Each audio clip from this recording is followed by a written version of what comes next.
दोस्तों, हाल ही में फ्रांस के राष्ट्रपति इमैनुअल मैक्रोन ने यूनाइटेड नेशन के मंच पर खड़े होकर भारत की स्थायी सदस्यता का समर्थन किया था। और फ्रांस ऐसा करे भी क्यों ना, क्योंकि इस समय फ्रांस भारत का सबसे बड़ा डिफेंस पार्टनर रूस के बाद बनता हुआ नजर आ रहा है। जिस समय भारत के प्रधानमंत्री नरेंद्र मोदी अमेरिका के दौरे पर थे, उस समय Bharat fighter jet engine, submarine या फिर किसी फाइटर जेट की डील अमेरिका के साथ साइन न कर ले। इसीलिए पीएम मोदी के अमेरिका दौरे पर रहते हुए ही फ्रांस ने यह अनाउंसमेंट किया था कि हम भारत को 100% इंजन की टेक्नोलॉजी देने के लिए तैयार है। ये अपने आप में ही काफी बड़ी बात है, क्योंकि आईपीआर 100% टेक्नोलॉजी ट्रांसफर और इस इंजन डील में किसी भी तरह की रोक टोक नहीं होगी। ये अमेरिका के लिए बड़ा झटका था, क्योंकि अमेरिका ने भारत को सिर्फ 80% टेक्नोलॉजी ट्रांसफर करने का ही ऑफर दिया था। इसके साथ ही अमेरिका के इंजन को किसी भी दूसरे देशों को बेचने के लिए भारत को अमेरिका से परमिशन लेनी पड़ती, लेकिन फ्रांस के साथ ऐसा कुछ नहीं था। यही कारण है कि भारतीय प्रधानमंत्री नरेंद्र मोदी के अमेरिकी विजिट के दौरान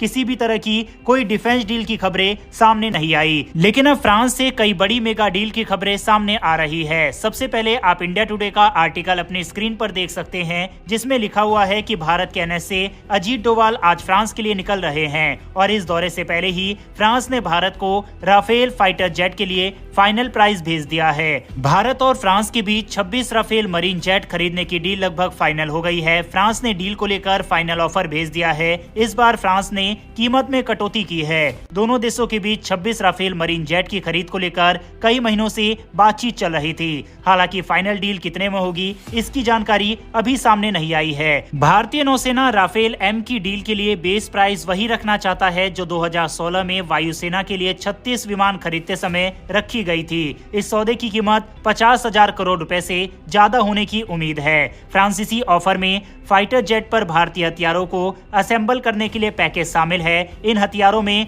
अस्त्र, air to air missile, aircraft carrier से ऑपरेट करने के लिए जेट में Indian specific enhancement landing equipments और जरूरी इक्विपमेंट शामिल किए गए हैं। आपको बता दें कि फ्रांस ने ट्रायल्स के दौरान इंडियन एयरक्राफ्ट कैरियर से राफेल एम की लैंडिंग और टेक ऑफ स्किल का प्रदर्शन किया है, लेकिन रियल टाइम ऑपरेशन के लिए कुछ और इक्विपमेंट्स का इस्तेमाल करना होगा। ये भी भारत की डील का हिस्सा होगा। नेवी के लिए खरीदे जा रहे 22 single seat Rafale M jet और 4 double trainer seat Rafale M jet हिंद महासागर में चीन से मुकाबला करने के लिए आईएनएस विक्रांत पर तैनात किए जाएंगे। भारतीय नौसेना इन विमानों को आंध्र प्रदेश के विशाखापट्टनम में आईएनएस डेगा में अपने होम बेस के रूप में तैनात करेगी। नौसेना के डबल इंजन वाले जेट आमतौर पर दुनिया भर की एयरफोर्स द्वारा इस्तेमाल किए जा रहे हैं। वायुसेना के विमानों की तुलना में ये ज्यादा महंगे होते हैं, क्योंकि समुद्र में इनके ऑपरेशन के लिए अतिरिक्त क्षमताओं की जरूरत होती है। इनमें अरेस्टिंग लैंडिंग के लिए इस्तेमाल होने वाले लैंडिंग गियर भी शामिल है। इस फाइटर जेट की खासियतों की बात करें तो राफेल मरीन भारत में मौजूद राफेल फाइटर जेट से ज्यादा एडवांस है। इसका इंजन ज्यादा ताकतवर है, इसीलिए ये फाइटर जेट आईएनएस विक्रांत से इसकी जंप कर सकता है। ये बहुत कम जगह पर लैंड भी कर सकता है। इसे short take off but arrester landing कहते हैं। राफेल के दोनों वेरिएंट में लगभग 85% कंपोनेंट्स एक जैसे हैं। इसका मतलब है कि स्पेयर पार्ट से जुड़ी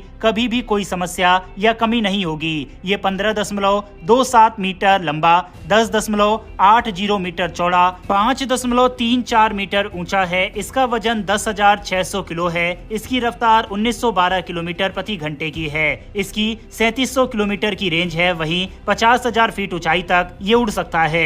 ये एंटी शिप स्ट्राइक के लिए सबसे बढ़िया माना जा रहा है। वहीं इसे न्यूक्लियर प्लांट पर हमले के नजरिए से भी डिजाइन किया गया है। एक्सपर्ट के मुताबिक नौसेना के लिए राफेल इसलिए भी सही है, क्योंकि वायुसेना राफेल के रखरखाव से जुड़ा इंफ्रास्ट्रक्चर तैयार कर चुकी है। यही नौसेना के लिए भी काम आएगा। इससे काफी पैसा बच जाएगा। वहीं पर दोस्तों, भारतीय एनएस से जब फ्रांस में रहेंगे तो न सिर्फ इस डील पर फाइनल मोहर लगेगी, बल्कि सबमरीन डील को लेकर भी फ्रांस की तरफ से भारत को ऑफर दिया गया है। और इस डील को लेकर भी बातचीत भारत की फ्रांस के साथ होने वाली है। इसके अलावा सेफ्रन कंपनी की तरफ से इंजन डील का जो ऑफर दिया गया है, भारत उसको भी कंसीडर करने के बारे में विचार करेगा, क्योंकि यह ऑफर भारत के लिए काफी आकर्षक है। और जिस तरह से भारत की वायुसेना और नौसेना में राफेल फाइटर जेट आ जाएंगे, उससे इस बात की उम्मीद और बढ़ जाएगी कि भारतीय वायुसेना के लिए इन फ्यूचर अतिरिक्त राफेल फाइटर जेट का भी ऑर्डर भारत करे, क्योंकि डैसॉल्ट एविएशन की तरफ से पहले ही ये कहा जा चुका है कि हम नोएडा के अंदर राफेल की फैक्ट्री लगाने जा रहे हैं। कुल मिलाकर आने वाले 48 से 72 घंटों में डिफेंस से जुड़ी कई डील के बारे में खबरें सामने आ सकती है। फिलहाल इस वीडियो में इतना ही, लेकिन आपके हिसाब से भारत ने अमेरिका के FA-18 को चूज ना करके राफेल M को सेलेक्ट किया है, क्या ये सही है या नहीं? इस पर अपनी राय कमेंट बॉक्स में लिखकर बताइए।